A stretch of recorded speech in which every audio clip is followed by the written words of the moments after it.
Hello, this is Richard Hammack's Calculus 1 course. At this point, we have finished part 2 of the course on limits, and today we move on to part 3 on derivatives.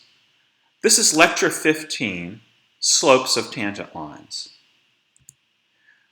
Let me begin by putting part 3 of the course, which we begin today, into context. In the first lecture of the course, I mentioned a fundamental problem of calculus. Find the slope of the tangent line to the graph of a function y equals f of x at a point a f of a. Given the graph of a function f of x, take a point a f of a on the graph. Look at the tangent line to the graph at that point.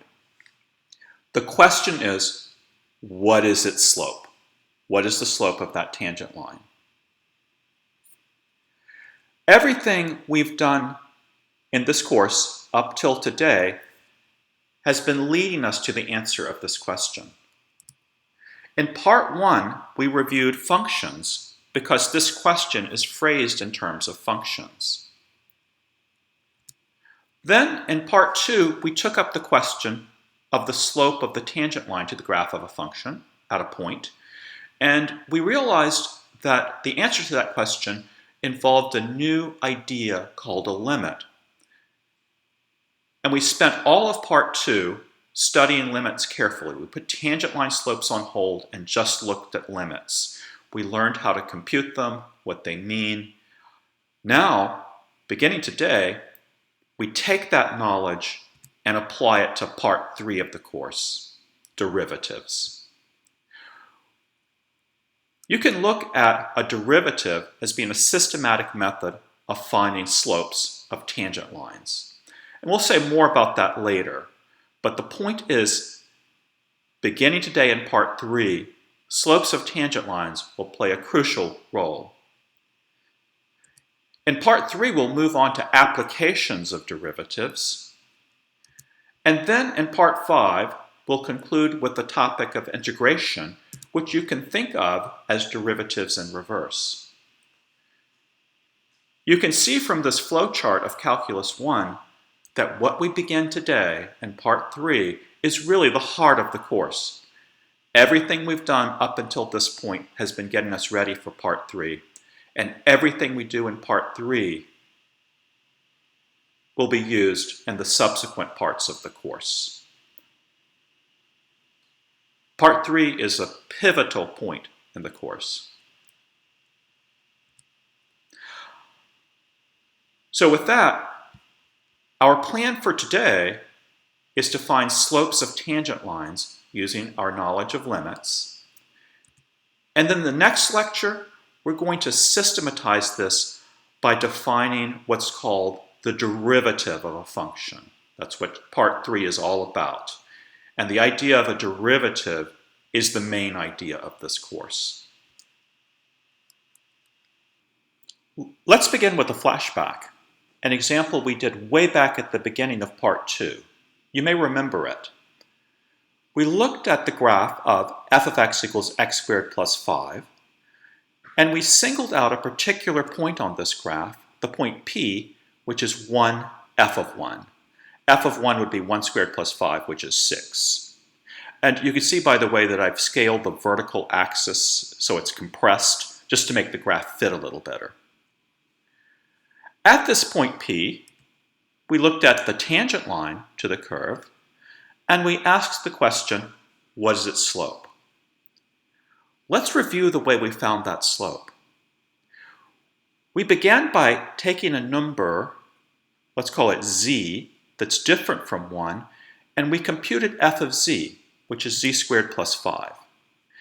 And that gave us a point q, different from p, on the curve. This point q is z comma z squared plus 5. And then we drew a line through the points p and q, and we call that line the secant line. It passes through the curve at 2 points. And the thing about the secant line that was different from the tangent line is that we could compute its slope. Because we know 2 points on the secant line, its slope is rise over run. Let's see, the run would be z minus 1, and the rise would be z squared plus 5 minus 6.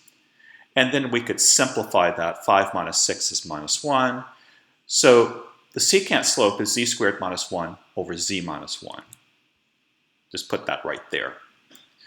So you can see that that secant slope depends on what z is. It's a function of z. If you change z, this point q is going to change, the secant line is going to change, and its slope is going to change. So it makes sense that its slope would depend on z. Now the secant is not the same as a tangent, so their slopes are going to differ. It looks like this secant slope is bigger than the slope of the tangent. But what we did is we let this point q get closer and closer to 1. And as we do so, you can see that that secant rotates towards the tangent. The picture looks like this. As z approaches 1, as it does here,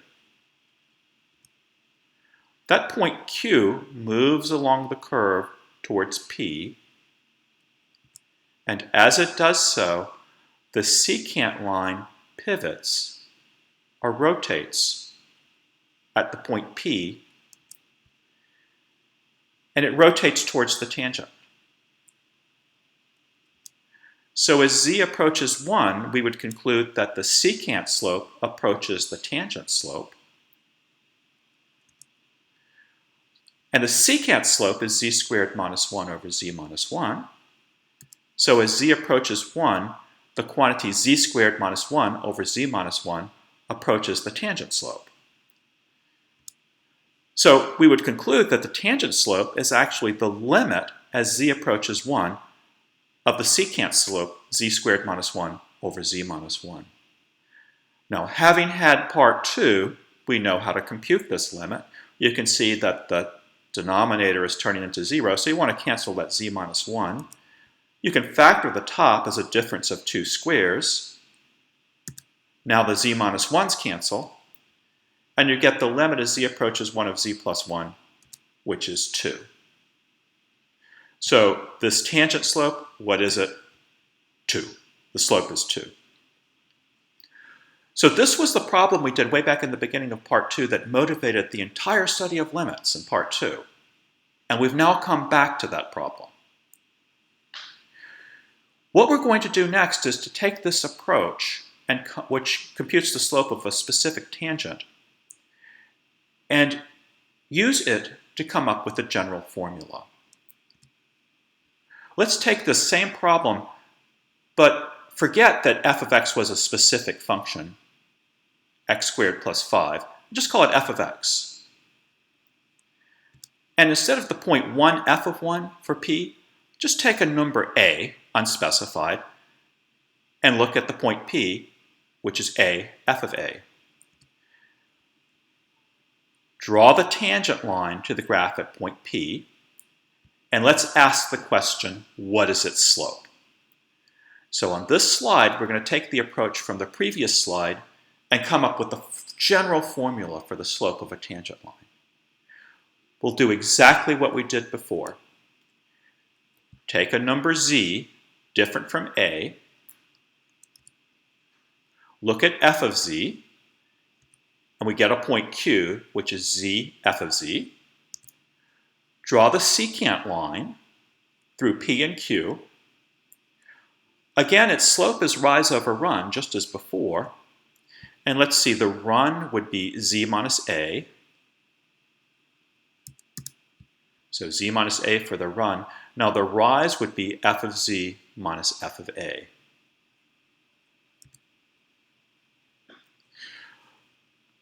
So there we go. Secant slope is f of z minus f of a divided by z minus a. Now, that's as far as we can get with this secant slope because we don't have a specific function or a number a. But let's just run with this. We're trying to find a formula for the slope of the tangent. And taking our cue from what we did before, we're going to let z get closer and closer to a. Let's look at that. As z gets closer and closer to a, that secant line gets closer and closer to the tangent line. It rotates around the point P, getting closer and closer to the tangent line. So what's happening in this picture is as z gets closer and closer to a, that secant line rotates towards the tangent line, as indicated here. As z approaches a, the secant rotates towards the tangent. So as z approaches a, the slope of that secant has to approach the slope of the tangent. But we know the slope of the secant is f of z minus f of x over z minus a from up here. So as z approaches a, f of z minus f of x divided by z minus a approaches the tangent slope. Which is to say that the tangent slope is equal to the limit as z approaches a of f of z minus f of a divided by z minus a. This is our formula for the slope of the tangent. We've just figured out that the tangent slope at this point a f of a is a limit as z approaches a of f of z minus f of a divided by z minus a. So there's our formula, and you can see it happening here in this picture.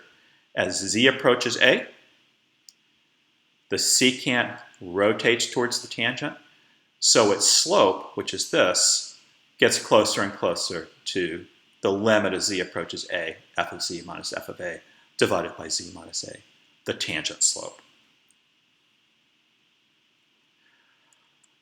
Okay, so we've got a formula for the slope of a tangent line. M is equal to this. So taking away all that other detail, our tangent slope equals this limit. Before we go on and work with this limit, I want to mention another significant way of answering exactly the same question. We've got this formula here for the tangent slope, but let's go back to square zero. Same problem. What is the slope of the tangent? I want to do this a little bit differently to come up with a slightly different formula that's also useful. Instead of taking a point z over here, different from a, what we could do is take a number h, which you would think of as a pretty small number, and add it to h, add it to a, to get a plus h. So here's a, you add h to a, you're right here. So if h were negative, this point would be on the other side of a, but I'm drawing the graph as if h is positive. So here's an a plus h. We'll do exactly what we did before. We take f of a plus h, and we get a point q on the graph. And we're going to look at the secant pq. Its slope is rise over run, just as before. So let's do exactly what we did before. The only difference is that where previously we had a z here, it's an a plus h now. So looking at the run of the slope, that's the difference in the x-coordinates between p and q. That would be a plus h minus a, which is just h. So this run is h. So in rise over run, the denominator is h here. And what is the rise? It's the difference in y-coordinates. It's f of a plus h minus f of a. So here's our secant slope. It looks a little bit different from what we had before, but it's really the same thing. F of a plus h minus f of a divided by h. We'll do now exactly what we did before. We're going to let this point q get closer and closer to p. And how do we do that? We would let h get smaller and smaller, closer and closer to 0. So a plus h gets closer and closer to a. So doing that, as h gets closer and closer to 0, exactly the same thing happens as happened before. That secant line rotates towards the tangent line. We have a picture that looks like this. As h approaches 0, the number a plus h gets closer and closer to a, and as that happens, the secant line rotates towards the tangent line. Let's write that down carefully. What's happening in this picture is that as h approaches 0, the secant rotates towards the tangent. So as h approaches 0, the secant slope approaches the tangent slope. But the secant slope is this. So as h approaches 0, f of a plus h minus f of a divided by h approaches the tangent slope. So putting that all together, the tangent slope equals the limit as h approaches 0 of f of a plus h minus f of a divided by h. So this tangent slope is the limit as h approaches 0 of f of a plus h minus f of a divided by h. So now we have two formulas for the slope of a tangent line to f of x at the point a, f of a. We can either use this formula from the previous slide or this new formula. They look a little different, but they both give us the same thing, the slope of the tangent line. Let's summarize our two formulas. We've just figured out that the slope of the tangent line to the graph of y equals f of x at the point a, f of a is m equals the limit as z approaches a of f of z minus f of a divided by z minus a. So this m has that slope. Or alternatively, m is the limit as h approaches 0 of f of a plus h minus f of a divided by h. So two formulas for the slope of a tangent.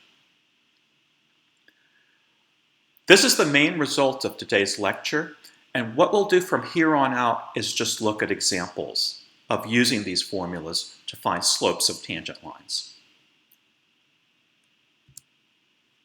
As our first example, let's find the slope of the tangent to y equals f of x, which is the function 1 over x, at the point 1, f of 1. Now, f of 1 would be 1 over 1, so we're just looking at the point 1, comma 1. And here's a picture. You know that the graph of f of x equals 1 over x looks something as shown here, and we're concerned about the point 1, 1. Where is that? It's right here. So we're looking for the slope of this tangent line. And we'll use our formulas, but before doing so, let's just take a wild guess. Not even a wild guess, a very educated guess about what the slope of this tangent line should be. What is rise over run? Well, it certainly looks like the rise is negative of whatever the run is. You would guess from this picture that the slope m of this tangent line is negative 1. That's just a guess. That's not saying the answer is minus 1, but you're going to expect to get an answer that's minus 1 or pretty close to minus 1, just from the picture. But let's figure out the slope exactly. The slope m would be, if we used our first formula, the limit as z approaches a of f of z minus f of a divided by z minus a. Now, that's just the formula that we copied down from up here. Things are a little bit different in this picture. Well, first of all, it's not just an a generic a, but we're explicitly looking at a equals 1. So the first thing we need to do is change that, all the a's here, here, and there to 1s. So we've got the limit as z approaches 1 of f of z minus f of 1 divided by z minus 1. Now the next thing we'll do is this f, it's not a generic f of x, it's an explicit function 1 over x. So f of z is going to be 1 over z, and f of 1 is going to be 1 over 1. So this limit turns into this. when we use the fact that f of z is 1 over z, and so on. So to find the slope, we need to evaluate this limit. Now, looking at this, if you just plugged in z equals 1, you get 1 over 1 minus 1 over 1 divided by 1 minus 1, which is 0 over 0. So you know that what you need to do is somehow cancel the z minus 1 on the bottom that's giving you 0. That's our standard limit technique. And you have enough experience with limits now to know that one thing you could do is multiply by 1 in the form of z over z. That doesn't change anything, you're just multiplying by 1. But when we distribute the z into the top, the 1 over z turns into a 1, and the minus 1 over 1 turns into a minus z. So we get the limit as z approaches 1 of 1 minus z on top, and on the bottom we just have the z minus 1 times the z. And looking at this, 1 minus z, it's the negative of z minus 1. So those guys are going to cancel. They cancel as minus 1, and then we have a z on the bottom from here. So we get the limit as z approaches 1 of minus 1 divided by z. So at this point, we've got the limit down to a situation where the denominator doesn't approach 0. In fact, this is a rational function, minus 1 over z. So we can just plug in z equals 1, and we get negative 1 over 1, which is negative 1. So the slope is exactly minus 1, which is exactly what we guessed. So that's good. So we just used this version of our formula. Let me do the same problem using this other formula. Same exact problem. Using the other formula for slope, m is the limit as h approaches 0 of f of a plus h minus f of a divided by h. Now, in this problem, our a is 1. So the first thing we're going to do is change those a's to 1s. Now the next thing we're going to do is that our f is the reciprocal function. Whatever is plugged into f, the answer is its reciprocal.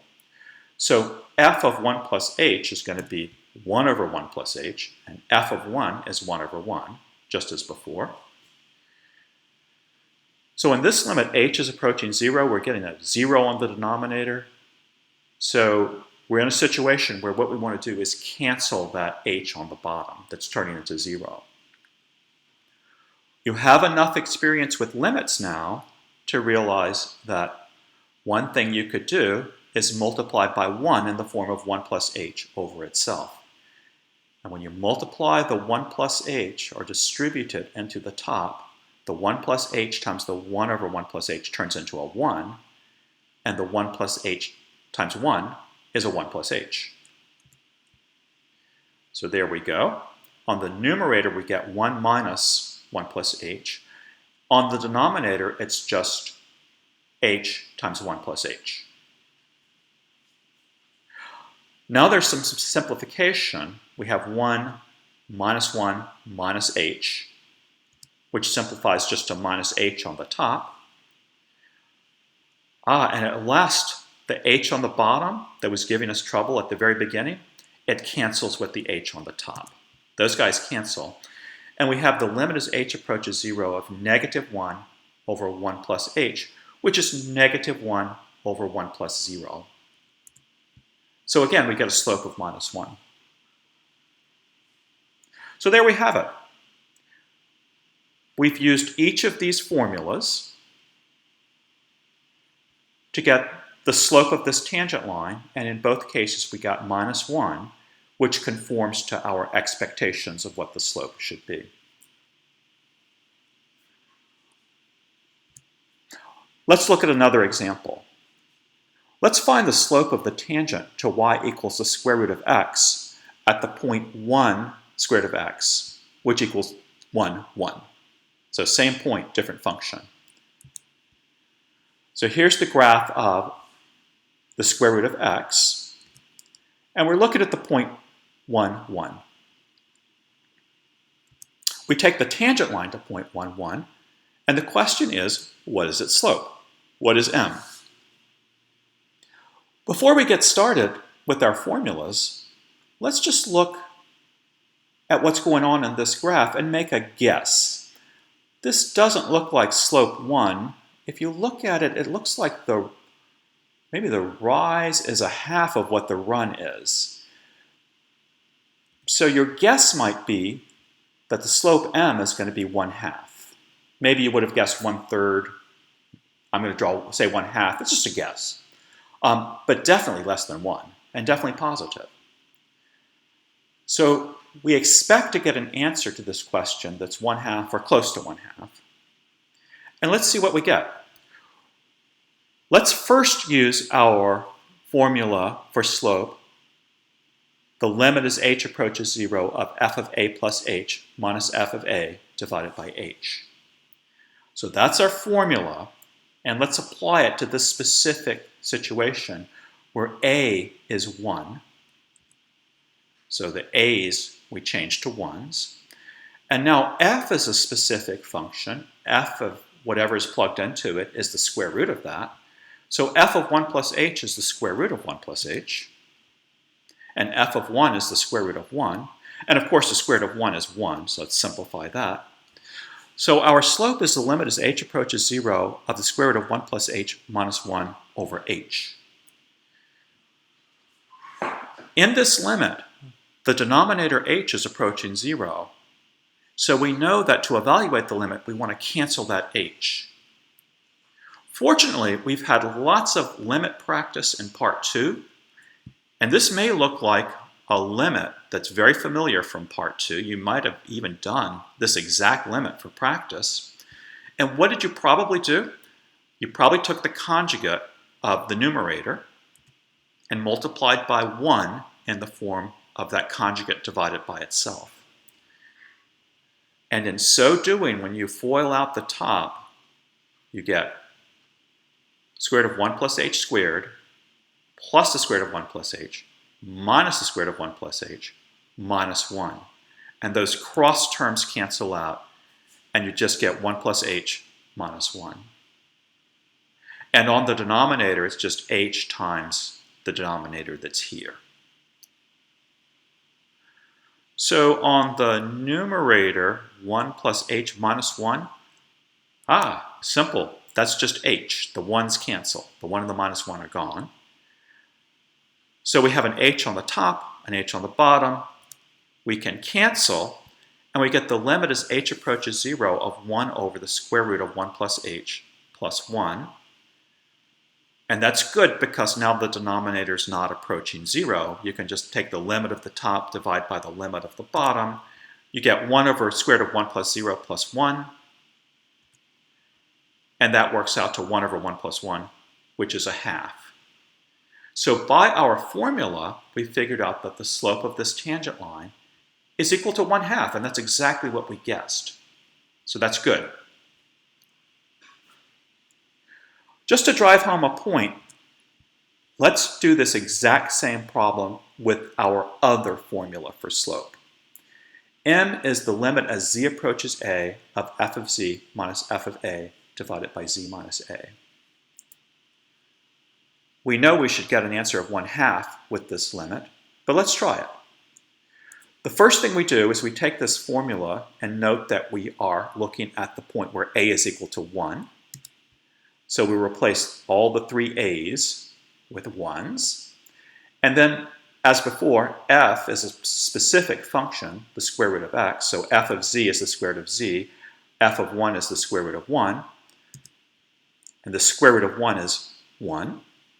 So we get a limit that looks like this. And maybe you did this limit way back for practice in part 1. Probably what you did is you took the conjugate of the square root of z minus 1 and multiplied by 1 in the form of that conjugate divided by itself.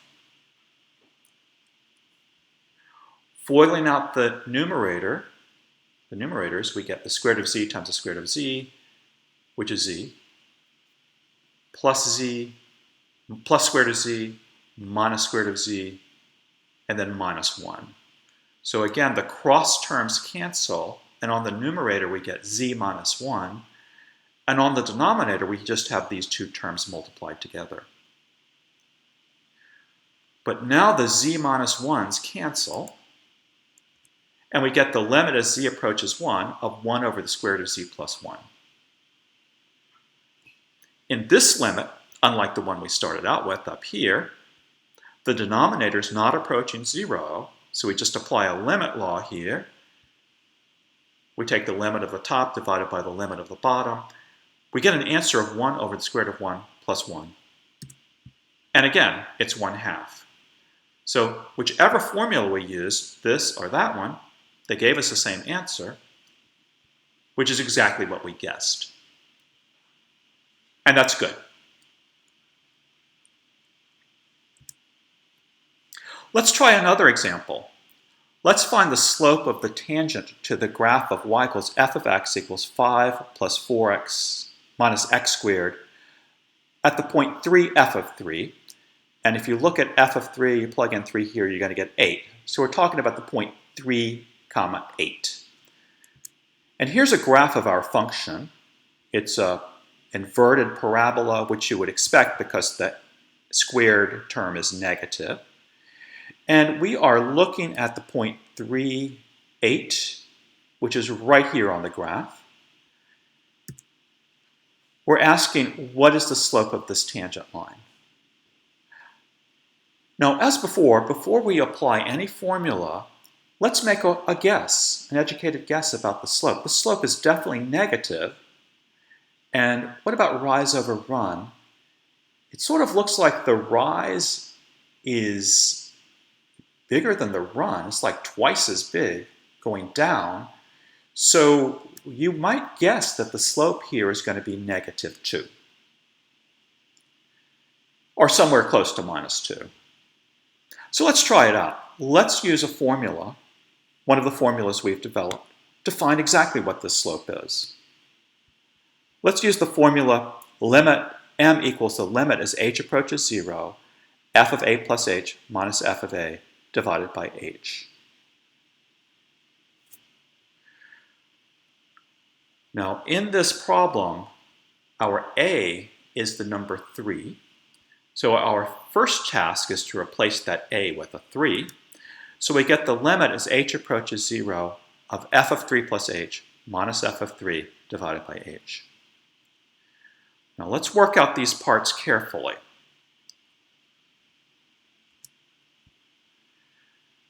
The denominator is simple. It's just an h. But on top, first of all, we have f of h plus 3. Now let's think about what that would be. Here's our function f. It's a rule. It says whatever x you plug in, do 5 plus 4 times x minus x squared. But of course, you can plug in other quantities other than x. The basic structure here is that f of a blue box is 5 plus 4 times that blue box minus the blue box squared. So down here, when we're plugging in 3 plus h into f, we're doing f of 3 plus h. So the rule says do 5 plus 4 times 3 plus h minus the 3 plus h squared. So that's our f of 3 plus h. It's 5 plus 4 times 3 plus h minus 3 plus h squared. All of that is the f of 3 plus h. Really what we've done here is we've composed the function 3 plus h with f composed with that function. But I'm doing it very carefully here in case you're a little rusty on compositions. So, okay, then we have minus f of 3. Well, f of 3 is easy. It's 5 plus 4 times 3 minus 3 squared. So we get this. Now there's some work to be done here. What we want to do is, we've got an h in the bottom that's approaching 0. We want to cancel that h somehow. And maybe we could get some traction if we just distributed everything out and FOILed and collected like terms. Let's see what we have. So first of all, we have 5 plus 4 times 3 plus h. And distributing the 4 into the 3 plus h, that's 12 plus 4h. And then minus 3 plus h squared. Well, we have to FOIL out the 3 plus h times itself. So that's minus 9 plus 6h plus h squared. All of that is the 3 plus h squared. And then finally we have a minus f of 3 here. Well, that works out to give us 8. So here's what we get. And next, let's distribute this negative into the parentheses. So we get this limit. And let's see, simplify. What are our like terms? 5 plus 12 minus 9 minus 8. That's 0. So all of those are gone. Then we have a 4h minus 6h. That's a minus 2h. So when all the dust settles, we have the limit as h approaches 0 of minus 2h minus h squared divided by h. Now remember, our goal is to cancel this h, and we can do that by factoring an h out of the top. So doing so, we get h times minus 2 times minus h on top, and now the h's cancel. And we simply have the limit as h approaches 0 of minus 2 times minus h, and that's minus 2. So the answer to this question, the slope of this tangent line at 3, 8 is negative 2. That's the exact slope, and it's refreshing that it's what we guessed. We said the slope looks like it's got to be somewhere around minus 2, and it turned out to be exactly minus 2.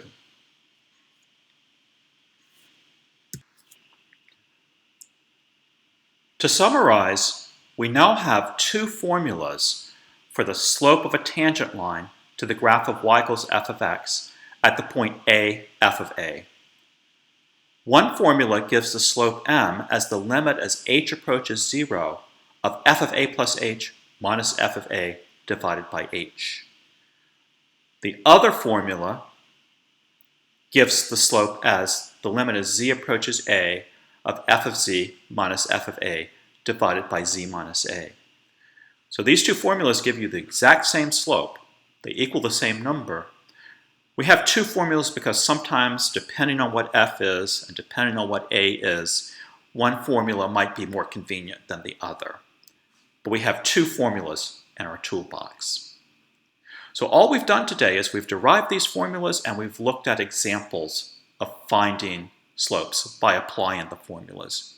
And you should continue that work by working exercises in the text. Find the slopes of various tangent lines to various functions using this formula and get good at it. Because what we're going to do in lecture 16 next time is take these formulas and incorporate them into the definition of the primary idea in this course, the idea of a derivative. It's important that we're good at slopes of tangent lines because the idea of a derivative is going to come from that. So that's a significant part of this class coming up next. And I'll see you there. And goodbye.